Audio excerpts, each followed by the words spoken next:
Hi, welcome to Midwest Magic Cleaning. My name is Zippy the Wonder Slug, and today I wanted to talk about a topic that I've never talked about before, but I really should have because it's something that I personally struggle with, and I know a bunch of other people do too, and that is knowing your limits. Usually on this channel, I talk about the exact opposite problem, which is people who have trouble getting motivated and finding the energy to just stand up and walk over to their project and just get moving, to get in motion. And as much as I do on this channel, I also struggle with that from time to time. For instance, I've sat here in front of this mic for 30 minutes before I could even just open my mouth and let a word come out so I could start narrating. But I find that once I get motivated and I start my project, I tend to overdo it so badly that I wear myself out physically and mentally to the point that I can't even function at the end of a night. Now, let me preface this by saying that there's nothing wrong with that as long as you're physically and mentally capable of doing it. But for instance, in my case right now, I have a severe back injury that's almost healed. And I've been this way for at least a few weeks. And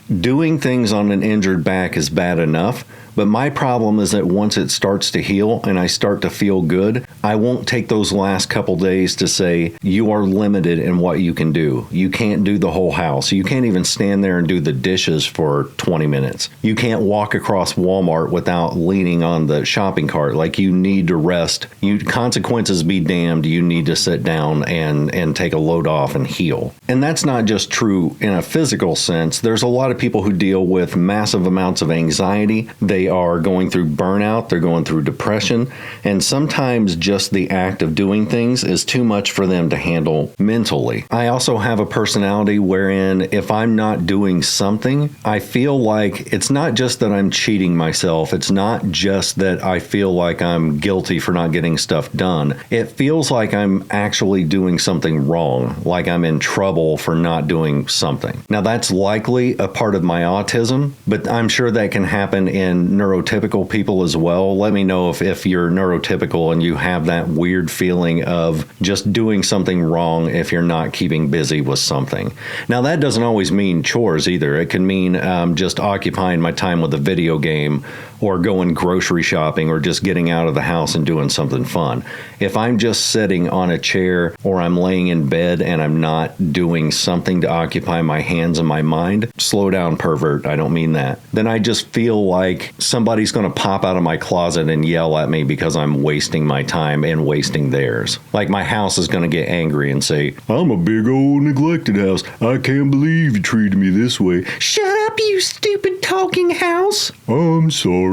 Now, fortunately, there are ways around this. So I'm mentally up, but I'm physically down. And so over the last few days, I've just come up with projects that I can do while sitting down, or projects that don't cause me to walk around a lot, because walking is really my Achilles heel at this point. It's just in my lower back. It's my Achilles lower back. So for me, I just looked around my house and said, okay, I needed to clear out half of my medicine cabinet for my girlfriend. I needed to put up a new shelf so that I can take my cologne that was in the medicine cabinet, taking up all kinds of space, and I can display them in my office where I could use them and not stank up the whole bathroom with cologne stank. I also had some things that I needed to get done forever, like replacing my porch light, which I'll do in this video. I have a Ring doorbell that I've wanted to install forever, so I finally did that.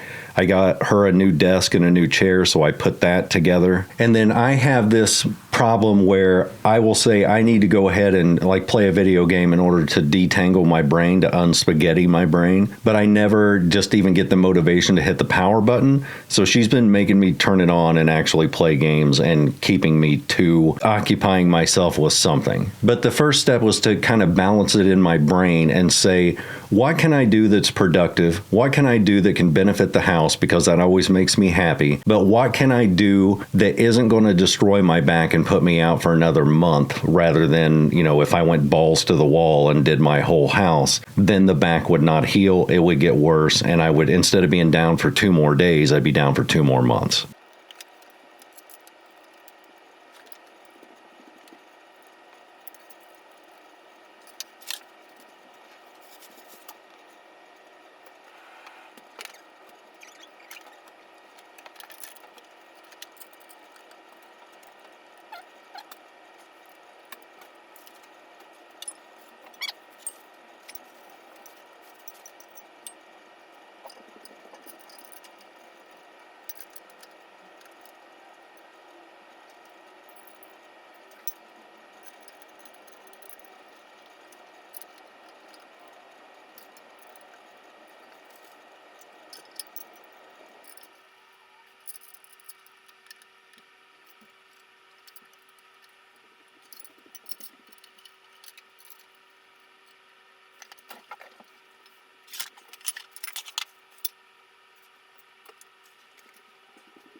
So gathering up these few sit-down jobs that I had, as well as some stand-up jobs that don't require me to walk, it was enough to ease my mind and to scratch that part of my brain that is screaming, do something, do something, do something, but not make my back explode off of my body like a giant back geyser. Now, I understand that that could be a specifically me thing, or it could be a rare part of society who has that problem. The one that I find the most often is, let's say, a single mom who's got a couple kids. She's working her ass off in order to get, the bills paid and to keep the household functioning. She comes home, she's full of anxiety. She's dealing with depression. The kids are needy because they're kids, and she's to the point to where she's just kind of mentally pudding, a big old bowl of brain pudding. And what I found in the past is if you were to tell your kids, hey, go do the dishes, especially if they're teenage kids, they can have the reaction of like, what did I do something wrong? Or they take offense to it because you're telling them what to do like a boss, even though you are their boss. Teenagers operate a little bit better if they feel like they're helping you rather than you demanding that they do something. So I found out that when talking to my own teenage kids, which they were teenagers years ago, but instead of saying, hey, go do the dishes, you go take out the trash, you go clean this room, instead I would come to them in the same way that I would come to my own friends, my real life non-family friends, and just say, man, I got to level with you. I am really, really in a bad spot right now. I'm either physically hurt or my brain isn't operating the way it should. I'm feeling kind of down. I'm exhausted. Can I have you do me just this one favor, please? Can I have you help me out in this way? And if you're inviting them to help you, most people will be more apt to jump in and take things off your plate than if you just gave them a list of chores to do. So it wasn't like I was even reasoning with my kids. I just leveled with them as an adult and said, man, I could really, really use some help. Can you guys help me out just this one time?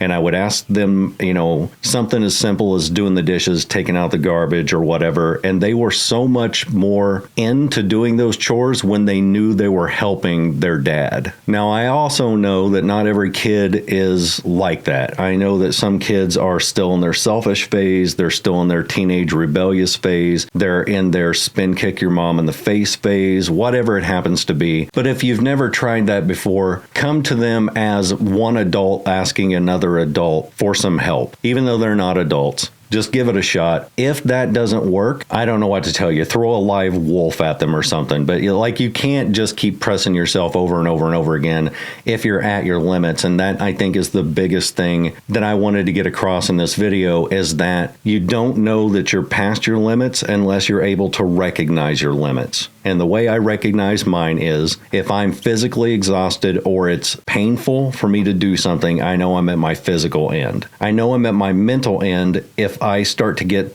physically exhausted and it's hard for me to think. If the thought of a chore makes me anxious or angry or even frustrated, if I start to get irritable about the idea of cooking a meal, then I know I'm past my emotional and mental limits. Now, that doesn't mean that you just give up and you say, all right, I'm past my limits. I'm not making food for anybody. I'm not doing any chores. I'm just going to let my house go to hell, even though that is sometimes the solution if it's not affecting other people and you can't get other people to help you out. Sometimes that is the consequence of resting, is that you're just putting off those chores for another day. And you sure can't use that as an excuse to continually put off your house and your chores and your responsibilities until the sun goes nova. That's where we cross the line of knowing my limits versus I'm just going to use this as an excuse so I don't have to do anything. That's when you're getting into lazy territory, which all of you know that are familiar with the channel. I hate the word lazy and I don't use it very often at all, but you can't use your limitations as an excuse to be that. That said, there are times where when you hit your limits, even though it's going to drive you crazy that you can't do the dishes or you can't take out the trash or you can't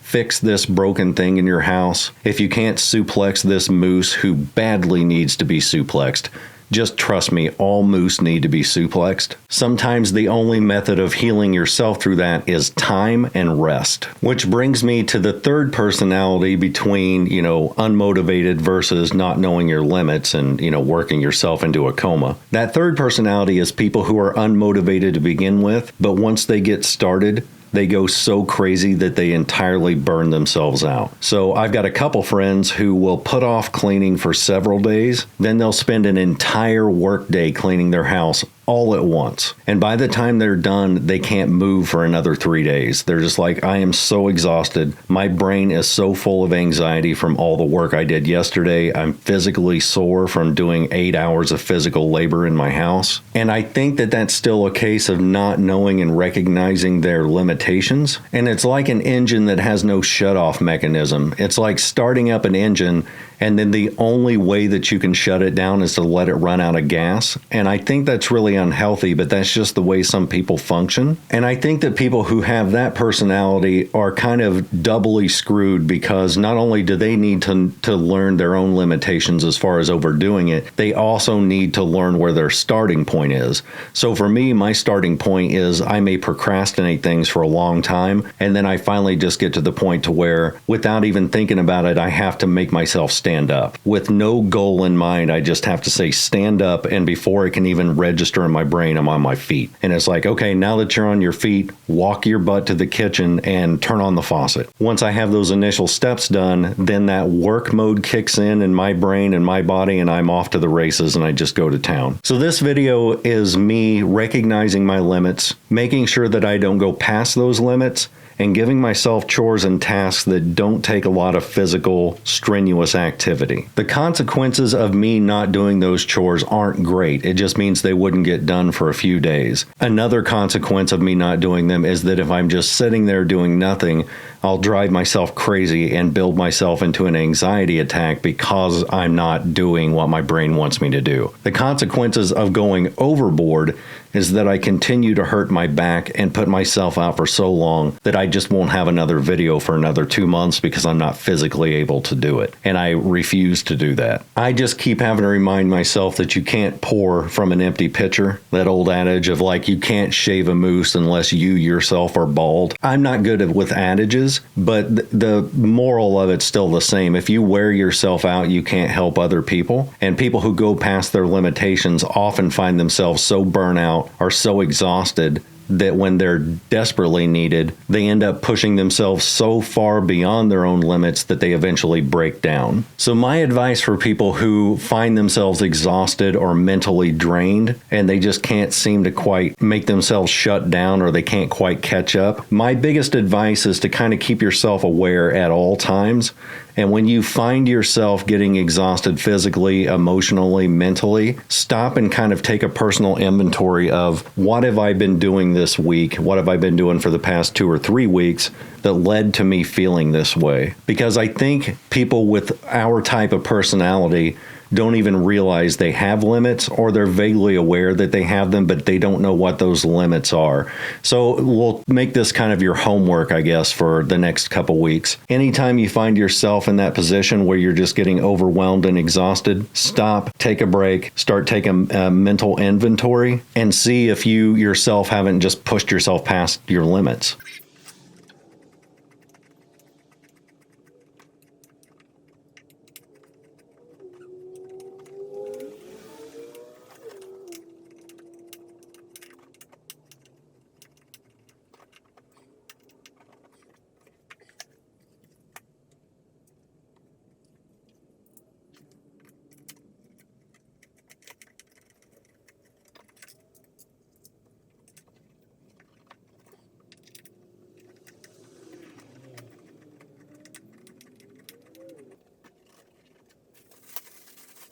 That being said, I have a new house that we're supposed to start this week, and I'm just letting my back heal completely before I dive into that, but we should be able to start it this week, so you'll have a brand new series coming up soon. If you're not subscribed to the channel, please do. We're slowly getting up to that 1 million subscriber mark, and when I get that, I get a gold plaque, and that's all I've ever wanted from the channel, is just to have that gold plaque. And in fact, once we hit 1 million subscribers, I'll stop asking you guys to subscribe, so you guys get a sort of a reward too. In fact, you're getting more of a reward than I am because you never have to hear me say it again. You are welcome. That'll be $4. And all that being said, members, I will see you all next Wednesday. Everybody else, I'll see you next weekend. Later.